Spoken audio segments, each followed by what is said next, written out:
भाजपने विधानसभेत आपली ताकद दाखवली आहे। एकमत न झाल्यास भाजप स्थानिक स्वराज्य संस्था स्वतंत्र लढणार।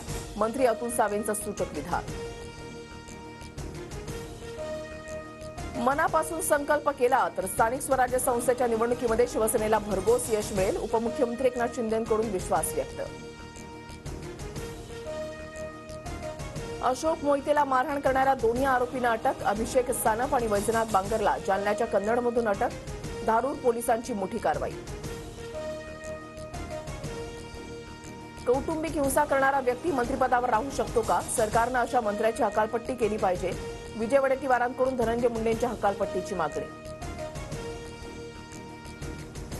आमदार सुरेश धसांकडून वाल्मिक कराड आणि विष्णू साठेच्या नार्को टेस्टची मागणी। नार्को टेस्टमध्ये आकाचं नाव आलं तर त्यांचीही नार्को टेस्ट झाली पाहिजे। सुरेश धस यांचं वक्तव्य।